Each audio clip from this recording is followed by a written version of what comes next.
a iniciar con el módulo de inmunología. Posteriormente, pues vamos a enfocarnos en alergia.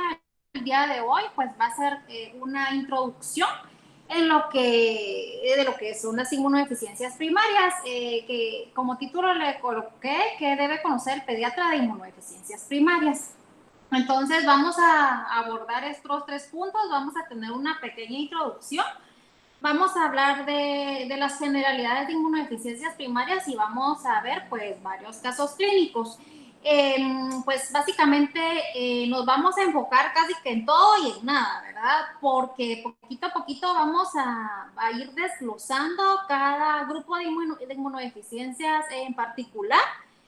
Y hoy pues nada más vamos a hablar a grandes rasgos de lo que son las inmunodeficiencias. Entonces, solo recordando de manera general al sistema inmunológico, que es un sistema que se define como 2 grandes armas, como podemos recordar de inmunobásica, como es la inmunidad innata y la inmunidad adaptativa. La inmunidad innata, pues es la inmunidad primaria, la que siempre va a estar allí, la que no va a necesitar estimularse, la que vamos a tener y que va a ser la primera línea de defensa contra cualquier agente patógeno. Acá pues entran las barreras anatómicas, como recordamos las barreras epiteliales, por ejemplo, el cabello, las uñas, las barreras físicas, como tenemos la saliva, todos los jugos gastrointestinales, por ser unos ejemplos. Entre las barreras fagocíticas, pues vamos a tener las células encargadas de la fagocitosis, como van a ser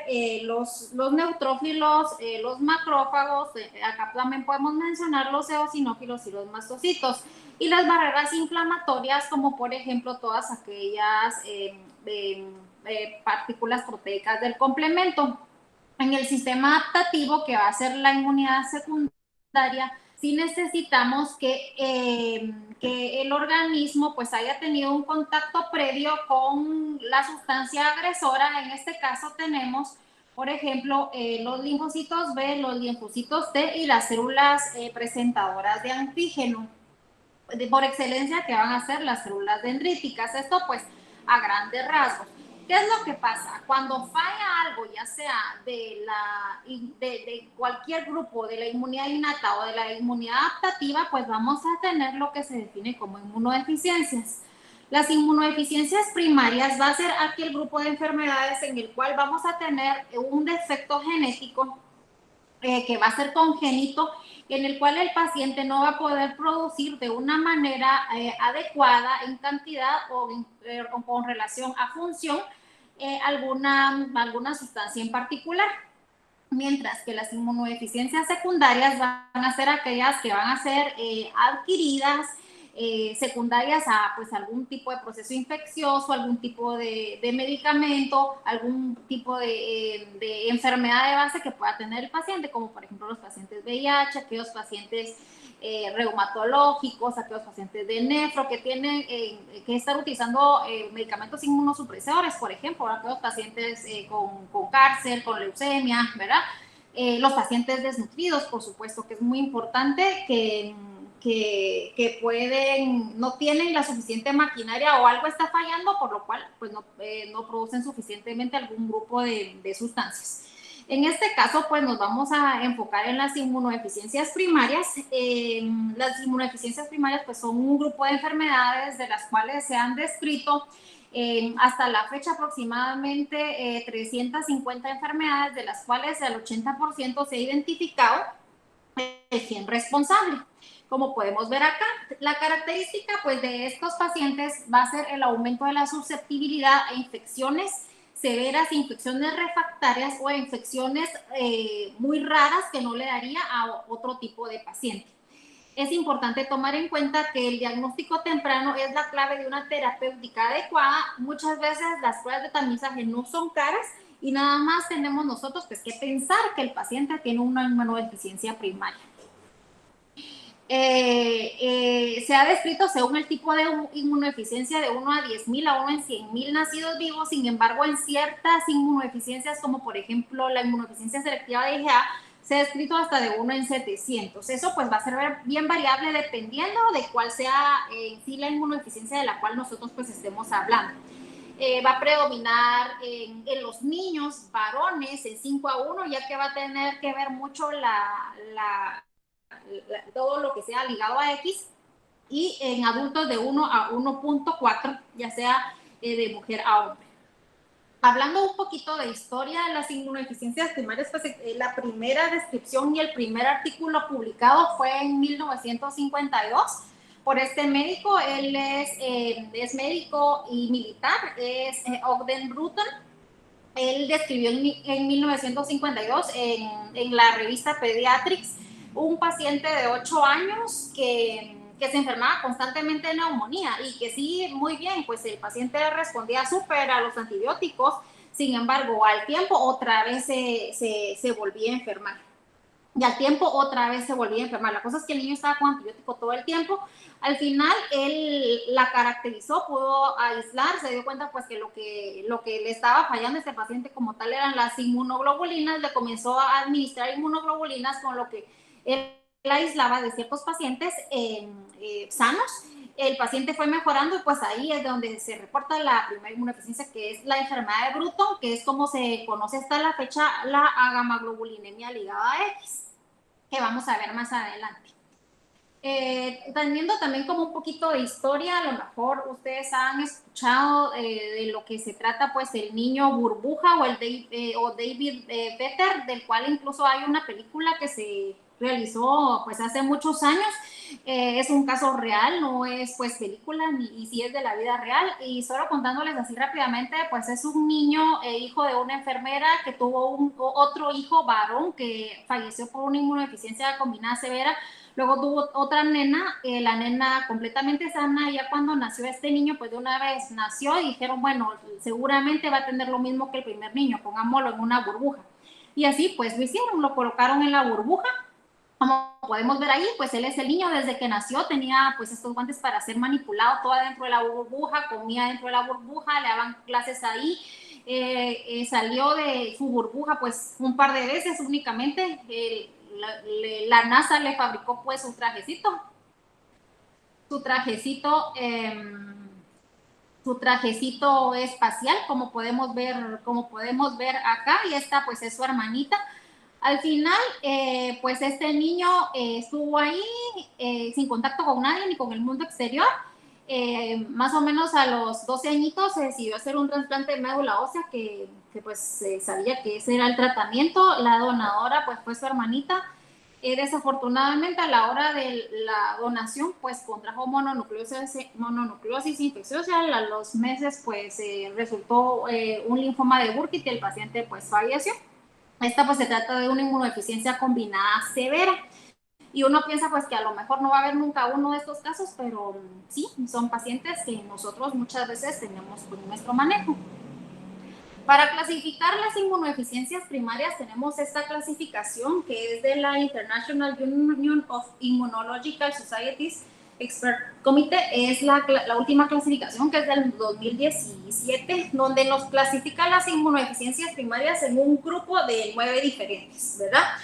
Realmente pues es importante conocerla, saber que existe, que son 9. Sin embargo, es un poquito complicada a la hora de que nosotros queremos caracterizar y abordar a nuestros pacientes, ya que se basan más que todo en los defectos genéticos en sí. Entonces es un poquito compleja. Yo para fines prácticos y para fines de abordaje de los pacientes, como sabe, esta es pues la que utilizamos. Sin embargo, esta que es una clasificación realmente que está bien viejita, pero yo creo que es un poquito más funcional para fines prácticos, ¿verdad? Y que nos define pues las inmunodeficiencias primarias en 5 grupos. Las humorales, que son las deficiencias de células B; las celulares, que son la deficiencia de células T; las combinadas, que son deficiencias de células B o células T; o las mixtas, ¿verdad? Las deficiencias del complemento y la deficiencia de la fagocitosis. Solo es importante hacer notar, ¿verdad?, que a lo mejor esta clasificación pues sí está bien viejita, es bien práctica para entender. Sin embargo, esto, ¿verdad?, que es la inmunodeficiencia celular, se dice que ya no hay una inmunodeficiencia celular como tal, porque por lo general cuando tenemos una deficiencia de estas, ¿verdad?, no tenemos una adecuada análisis inmunológica. Entonces se dice de que ya no tenemos esta, sino que una combinada como tal. Entonces yo creo que para que ustedes pues sepan comprender un poquito mejor y cómo vamos a llevar el programa de esto es según esta clasificación. Ahora, ¿en quién pensar en una inmunodeficiencia primaria? Los que han rotado con nosotras, pues en inmunología siempre les estamos insistiendo en las 10 señales de alarma de una inmunodeficiencia primaria, que son los criterios de la Jeffrey Model Foundation. Esta fundación pues fue creada por los padres de un niño con una inmunodeficiencia que desafortunadamente pues falleció, y se han dedicado a investigar y apoyar las inmunodeficiencias a lo largo del mundo. Entonces, ¿en quién pensar? Por supuesto que siempre tenemos que caracterizar al paciente y ver que no tenga algunos otros factores o algún otro padecimiento que pueda estar predisponiendo a que tenga este tipo de padecimientos. Se dice que el paciente, según esta pequeña guía, ¿verdad?, que tenga más de 4 infecciones de oídos en un año, 2 o más infecciones de senos paranasales en un año, 2 meses o más de tratamiento con antibióticos, y el paciente que no mejora, 2 o más neumonías al año, dificultad de un niño para aumentar de peso y crecer normalmente.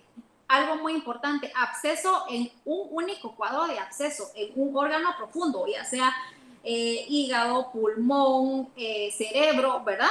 O abscesos cutáneos recurrentes en piel, son indicativos de abordar. Aftas persistentes en la boca o infecciones micóticas en la piel recurrentes. También está descrito en moniliasis oral en pacientes que tengan más de un añito de vida.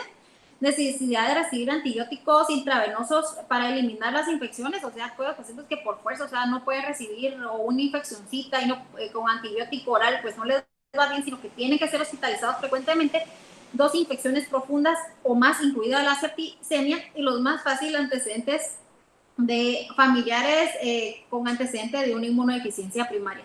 Muchas veces estos pacientes no van a tener únicamente una cosa, sino que van a tener un montón, ¿verdad? Por ejemplo, va a ser aquel niño que estuvo hospitalizado a lo mejor por una neumonía el año pasado, otra neumonía este año, pero entre una y otra ha tenido 2 cuadros de sinusitis, el paciente que le da otitis a cada rato. O sea, sí, muchas veces no es una única cosa, ¿verdad? Son muchas cosas, son muchos síntomas que hacen que el paciente pues no esté controlado y que no gane adecuadamente peso. Entonces acá lo importante pues es hacer un adecuado interrogatorio, ¿verdad?, para considerar o pensar en otras causas. ¿Cómo vamos a hacer el diagnóstico? Para hacer el diagnóstico, obviamente la historia clínica acá nos va a importar todo. Nos va a importar desde los antecedentes prenatales, vamos a tener en cuenta los antecedentes de consanguinidad, vamos a tomar en cuenta el número de hijos, si tiene hermanitos que hayan fallecido, si tiene primos en primer grado principalmente que hayan fallecido a etapas tempranas de la vida, si el paciente tuvo reacción a la BCG cuando nació, a la edad de la caída del cordón umbilical, y la caracterización, ¿verdad?, mes con mes del tipo de infección que ha ido presentando nuestro paciente, cuántas veces ha estado hospitalizado, ¿verdad? Por supuesto, ir viendo pues la talla, el peso, el crecimiento de nuestro niño. Luego que ya consideramos que el paciente pues tiene una inmunodeficiencia primaria, pues tenemos que hacer los exámenes de laboratorio correspondientes según lo que nosotros estemos considerando que tiene el paciente. ¿Será que el paciente tiene una inmunidad humoral, celular, combinada, de complemento, de fagocitosis? Allí es en lo que nos tenemos que enfocar. Y ya teniendo eso, pues lo ideal es hacer el análisis genético. Muchas veces acá pues no lo logramos hacer con nuestros pacientes porque pues no es tan accesible y pues acá no se realiza en nuestro país, pero idealmente es lo que tendríamos que hacer. Para hacer el diagnóstico nos guiamos en las guías de la ESID, que es la Sociedad Europea de Inmunodeficiencias Primarias, que van a dividir los casos como posible, probable y definitivo. Cada inmunodeficiencia va a tener los criterios de posible, los criterios de probable y los criterios de definitivo. Entonces, por ejemplo, nosotros tenemos un paciente con una gamma-globulinemia ligada a lo X, nos vamos ahí y a las guías de la CID y ahí vemos los criterios. Si nosotros creemos que tiene un paciente con un trastorno de la fagocitosis o una enfermedad granulomatosa crónica, por ejemplo, igual nos vamos a buscar para podernos orientar de una mejor manera. Es importante hacer notar que lo más frecuente en las inmunodeficiencias primarias, pues sí, pues son la susceptibilidad a los procesos infecciosos. Sin embargo, no siempre es así. Hay pacientes que pueden tener algún tipo de autoinmunidad. Por ejemplo, hemos tenido pacientes con lupus, ¿verdad? Que luego resulta que hacen o está asociada una inmunodeficiencia común variable, por ejemplo, ¿verdad? O pacientes, como vamos a ver más adelante, con cierto tipo de procesos malignos de que tienen algún tipo de inmunodeficiencia primaria. Y esto es muy importante, los pacientes atópicos. Los pacientes atópicos, aquellos pacientes que se están enfermando a cada rato, a lo mejor que no mejoran, que hay que estarle dando un montón de antibióticos, a lo mejor es un paciente que tiene una inmunodeficiencia, a lo mejor no de las más graves, pero que sí necesitamos tratar. O la tendencia a la formación de granulomas, principalmente a los pacientes con trastornos de la fagocitosis. Ahora, en el abordaje de inmunidad humoral, los pacientes con inmunodeficiencias de la inmunidad humoral se van a caracterizar principalmente por infecciones sinopulmonares a repetición, otitis, sinusitis, neumonía, y se dice que de todas las inmunodeficiencias, esta específicamente va a ser aproximadamente el 50% del total de los casos, o sea que va a ser lo más frecuente que nosotros vamos a ver.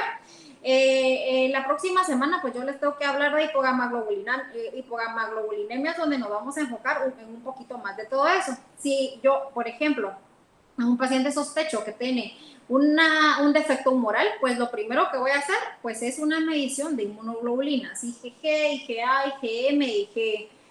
Con estos no encuentro ningún resultado satisfactorio, pero yo sigo pensando que el paciente tiene una inmunodeficiencia. Le puedo hacer medición de subclases de IgG, que como recordamos, pues son 4, IgG 1, 2, 3 y 4.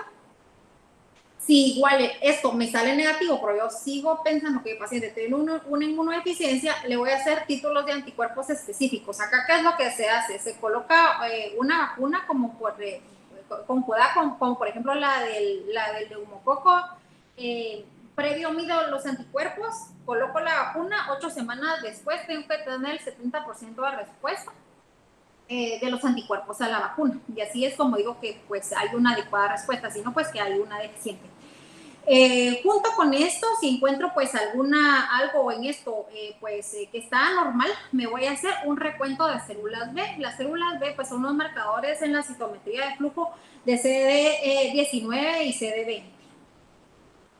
Ahora, si yo considero que pues tengo un defecto en la inmunidad celular, me voy a hacer una hematología. Estos pacientes ya por lo general pueden estar afectando el número de linfocitos totales. Idealmente, bueno, acá se tendría que hacer un tamizaje neonatal, que es la manera como se han detectado en otros países inmunodeficiencias primarias, principalmente combinadas severas, que es lo que se tamiza acá desde en niños chiquititos acá. Pues en el tamizaje neonatal normal no se realiza, únicamente en el ampliado.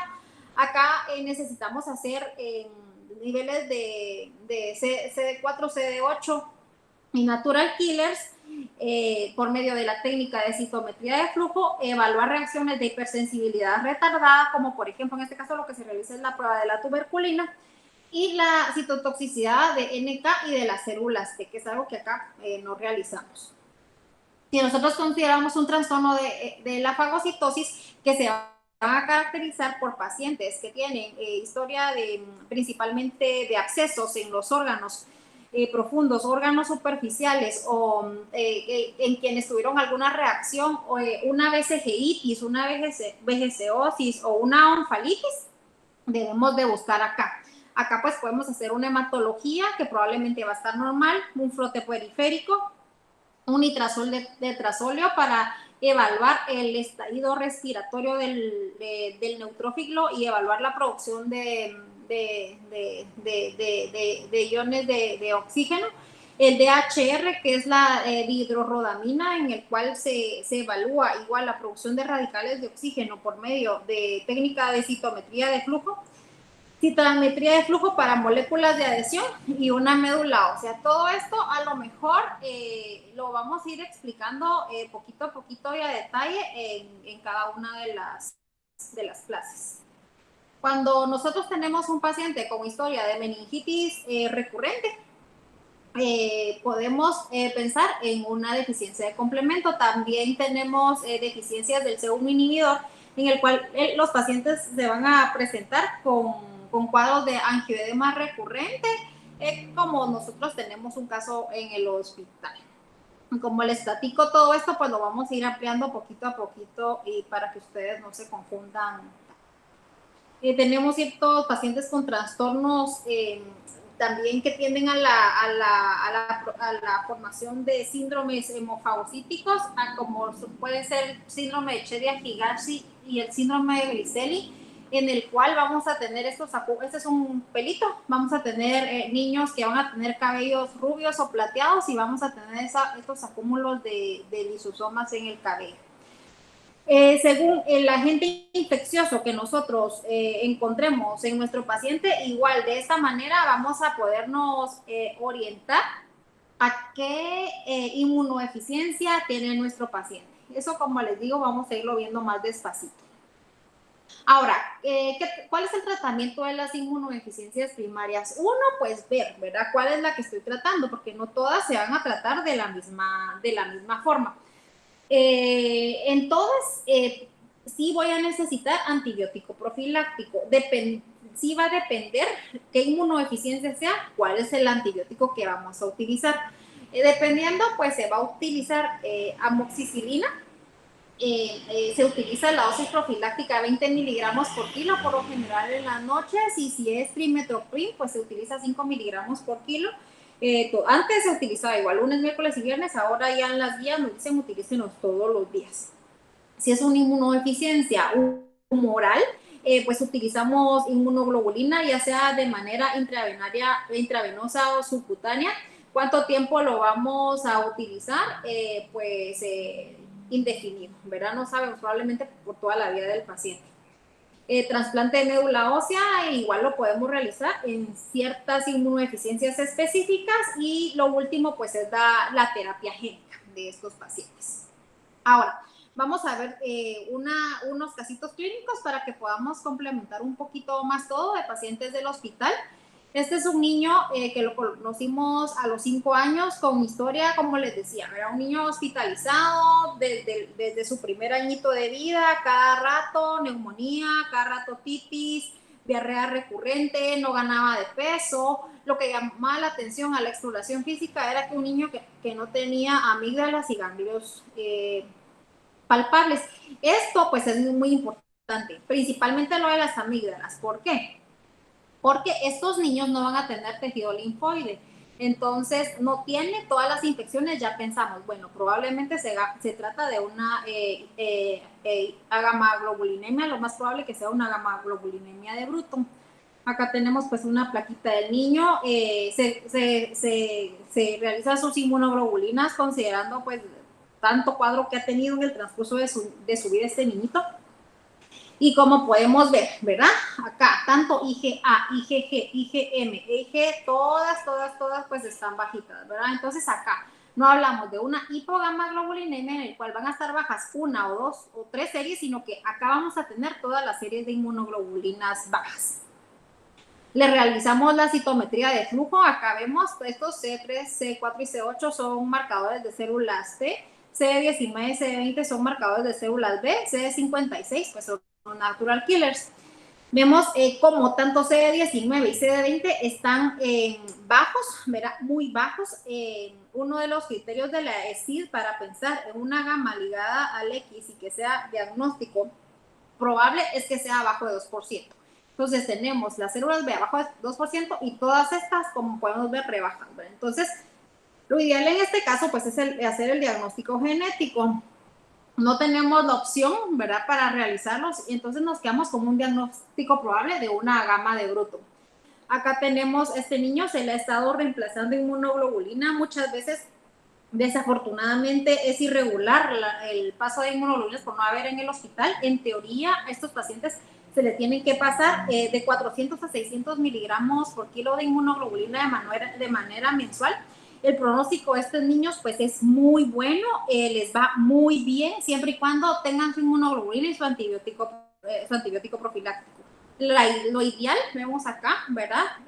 La IgA, la IgM y la IgE no le van a subir nunca porque la IgG, la inmunoglobulina intravenosa que tenemos, lo único que va a tener va a ser IgG y unas trazas chiquititas de IgA. Entonces lo otro pues no le va a subir, y lo que nos interesa a nosotros pues es esto, IgG. Este niño pues por ahí anda, la verdad pues está bastante bien, como les decía, a veces es irregular la administración de inmunoglobulina, pero ha estado bastante controlado con la administración y con el antibiótico profiláctico. Entonces la idea en este niño pues es mejorar su calidad de vida, ¿verdad? Ahora tenemos este otro caso de una inmunodeficiencia, esta pues es una inmunodeficiencia celular pura que aunque no está tan descrita, sí tuvimos este caso en esta nena en las células T están bajas, sin embargo, las inmunoglobulinas están normales. Es una nena que la conocimos a los 8 meses con historia de diarrea recurrente y moniliasis oral, así como dermatitis en el área del pañal recurrente. Veíamos a esta paciente pues realmente desnutrida, se le repitió el VIH a la niña y a la mamá como 3 veces, yo creo. Sin embargo, la abordamos como una inmunodeficiencia primaria, la hematología pues normal, sin embargo sí llamaba la atención que los niveles de CD4 pues estaban abajo del 17%. En esta nena, pues que tiene las inmunoglobulinas normales, lo único que hacemos pues es darle antibiótico profiláctico. Y pues con eso la niña ha estado pues por varios tiempos. Ahorita pues con la pandemia realmente se nos perdió la niña, ya no llegó a la consulta externa, pero con eso pues espero que esté bien, pero había estado relativamente controlada en este tiempo. Tenemos este otro caso que es un caso pues mucho más complicado. Se trata de una inmunodeficiencia combinada severa. Es un niño que llegó al hospital a los 10 meses con historia de infecciones recurrentes. Desde chiquito se quedó ingresado por una infección del tracto urinario. A partir de ahí, que dermatitis, que diarrea, que neumonía. La cosa es de que cuando lo vimos todo el tiempo en el hospital, a la exploración física igual, la ausencia de amígdalas y ganglios linfáticos, todas las inmunoglobulinas bajas y ausencia de células B y células T en la citometría de flujo. Este niño pues se manejó como una inmunodeficiencia combinada severa, se inició la administración de inmunoglobulina cada mes, el antibiótico profiláctico,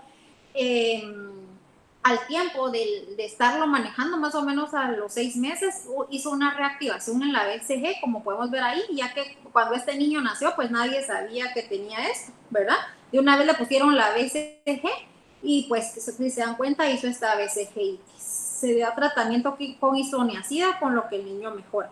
Desafortunadamente, con este niño los papás decidieron suspender el tratamiento y pues más o menos cuando el niño tenía 2 añitos falleció. Más o menos estuvo como 3 meses sin tratamiento. Un caso de defecto de la fagocitosis es un caso de deficiencia de adhesión leucocitaria. Los pacientes con deficiencia de adhesión leucocitaria van a tener el problema que van a tener una adecuada producción de neutrófilos, sin embargo, no van a tener la maquinaria suficiente para que puedan llegar de la sangre hacia el sitio de inflamación. Entonces se van a producir, pero nunca van a llegar llegar al lugar donde se produce pues el mecanismo de acción. Este niño pues llega al hospital de infectología a los 10 días de vida con antecedentes de consanguinidad. Esto pues es un dato muy importante. Un niño de Oriente en el cual los abuelos maternos son hermanos y los abuelos paternos son primos hermanos y los papás son hermanos. Entonces la consanguinidad pues es súper importante, ¿verdad? Este niño se ingresa al nacer por leucocitosis, le inician tratamiento antibiótico intravenoso en un sanatorio privado. Sin embargo, el paciente no mejora y van viendo cómo los glóbulos blancos, en lugar de ir disminuyendo, pues cada vez van aumentando. 35,000, 30,000 blancos. Entonces, por eso deciden referirlo y pues por la escasa mejoría en el paciente. Acá podemos ver pues la lesión en el abdomen del niño. En ese momento, con los antecedentes de consanguinidad que tiene nuestro paciente, más la oncolitis, se sospecha de una deficiencia de adhesión leucocitaria. 4 días más tarde, el niño inicia con material purulento por el sitio de inserción de la vía central. Como vemos, los glóbulos blancos siguen aumentando. Inicia con lesiones diseminadas en la piel y es un niño que desafortunadamente igual fallece más o menos como a las 2 semanas de vida. Estuvo en el hospital bien poquito tiempo. Estos niños pues tienen muy mal pronóstico. En este caso, pues, ¿qué tenemos que hacer? Un abordaje genético en la familia, ¿verdad? Pues para que esto no se vuelva a repetir. Como un trastorno de complemento, a lo mejor es una niña que ustedes conocen y que ha llegado a la emergencia pues un montón de veces, ya tiene un montón de años de tener seguimiento por parte de inmunología. Es Priscila, es una nena de 7 años con cuadros de edema recurrente. Antes de hacerle el diagnóstico de angioedema hereditario, a la niña la operaron 2 veces, supuestamente de apendicitis, las 2 veces. Nunca tuvo apendicitis, por supuesto, era una crisis de edema la que estuvo teniendo la niña. Esta nena pues se pone así, ¿verdad? Estos pacientes se caracterizan por tener deficiencia del C1 inhibidor, el cual no va a dejar, en el cual va a haber niveles muy altos de bradicinina, que va a ser lo que va a ocasionar estos cuadros recurrentes de angioedema. Como podemos ver, este es uno de los cuadros de la niña. Esta niña pues en algún momento tuvo chikungunya y cuando le dio pues tuvo esta vasculitis, que es muy frecuente que pase y se combinen pues todas esas inmunodeficiencias con cuadros autoinmunes. Un cuadro de trastorno de la disregulación inmune es este niño. Bueno, pues Priscila ahí está, ¿verdad? Ahí está, su tratamiento está con ácido tranexámico todos los días, con lo cual ha disminuido un montón la crisis de angioedema. Ahorita la niña ya tiene 14 años. Este es un caso raro, es un niño con un síndrome de IPEX, es un niño varón de 4 meses en que llama la atención la historia de hiperglicemia, de difícil manejo, una diarrea crónica y dermatitis exfoliativa diseminada. Ya con esta triada nosotros podemos pensar y debemos de tomar en cuenta siempre un síndrome de IPEX, en el cual pues vamos a tener manifestaciones de autoinmunidad, la diarrea y la inmunodeficiencia asociada. Vemos que es un niño con diabetes mellitus tipo 1 y aparte de eso pues también tiene hipotiroidismo. Este niño sí se le mandó a hacer el análisis genético y pues es un diagnóstico definitivo de síndrome de IPEX. Estos son niños que se caracterizan por tener los cabellos plateados, como les estaba comentando. Este niño es un niño de 1 año 3 meses, primogénito. Igual tenemos antecedentes de consanguinidad, los padres primos hermanos con infecciones recurrentes, presenta un síndrome hemofagocítico y si se dan cuenta lo que llama la piel, la atención es la coloración, tanto del cabello como de las pestañas. Vemos aquí está la mamá es blanquita, pero no es así. El papá igual tampoco es así rubio. En estos niños con cabellos muy rubios o muy plateados, pues tenemos que considerar si tienen infecciones recurrentes, igual una inmunodeficiencia primaria. Acá está el análisis de la microscopía del cabello, donde vemos acá todos los acúmulos de los lisosomas. Otros pacientes pues muy parecidos al anterior, solo que en estos casos los cabellos no son tan rubios, sino que son más plateados. Es esta nena con retraso psicomotor de 4 años 6 meses, padres, primos, hermanos y primos fallecidos por infecciones recurrentes. Y lo que llamaba la atención pues es el cabello plateado. Vemos pues todas estas lesioncitas en la piel.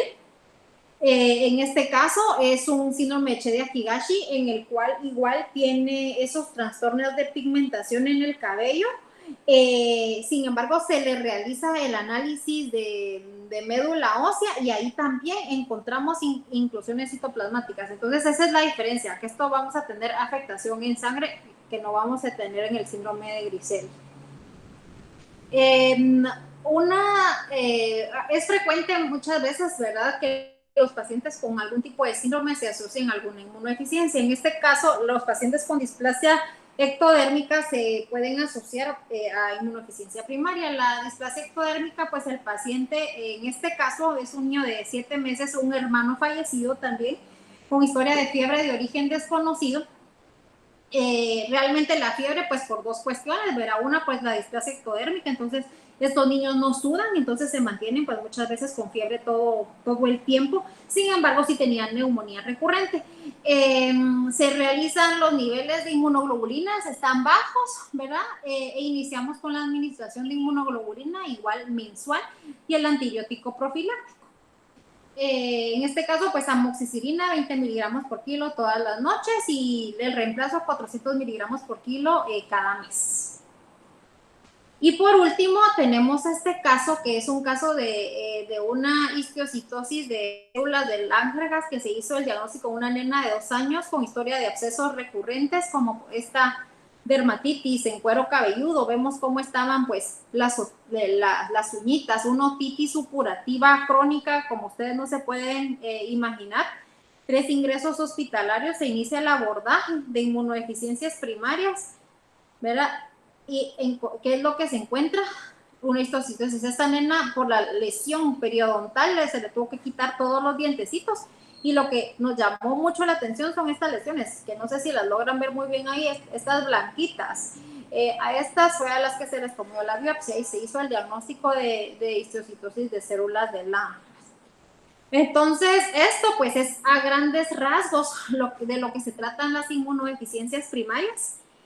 Es algo, muchas veces se dan cuenta que las manifestaciones clínicas pueden ser bien variadas, ¿verdad? Son enfermedades que uno a veces piensa que no existen y que a lo mejor y solo en los libros aparecen por ahí, pero se dan cuenta que todos estos casos pues han sido casos que hemos ido teniendo en el hospital en el transcurso del tiempo, y hay más igual y que no les puse por acá, ¿verdad? Y es principalmente parte de ustedes tratar de buscar y de identificarlas, ¿verdad? Para, pues, para que nuestros pacientes tengan una mejor calidad de vida. No sé si alguien tiene alguna duda o alguna pregunta.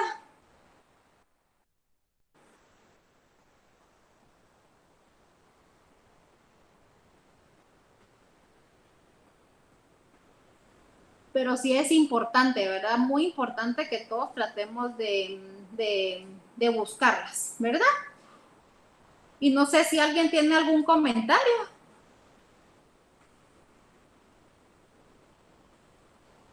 O si no, la próxima semana pues voy a necesitar a lo mejor que se revise un artículo de hipogamaglobulinemias, que va a ser de lo que vamos a hablar.